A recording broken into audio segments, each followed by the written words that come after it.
once we get underway and hopefully these next handful of games, both inter-squad games and the games down in Texas, will give us a clear indication of, how guys are truly feeling and how they're really throwing, and what we can depend on, through the first week of the season as far as frequency, number of pitches, quality of pitches, all those things. I mean, we'll evaluate those. But as far as handling the bullpen, so much is determined on what the starter does, right? If the starter goes short, we have a lot of innings to cover.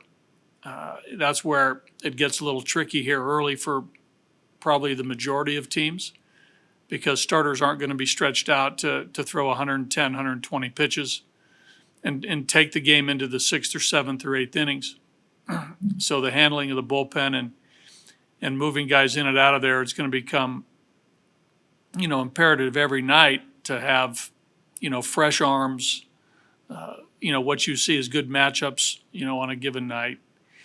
But with that, with the expanded rosters, to be able to have 14, 15, 16 pitchers, we'll figure that out. It does give you some flexibility.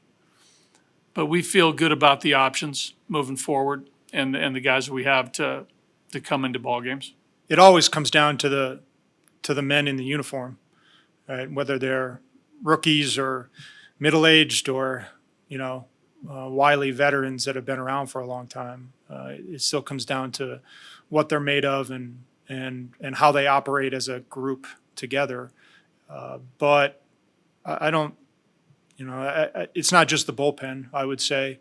I think there's probably, we've had it for almost forever here, where there's a mixture of young players who are breaking into the league and establishing themselves, and veterans who have been around for a little bit there to act as, you hope for stabilizers and producers and performers and mentors and all the things that go on to, go into being teammates.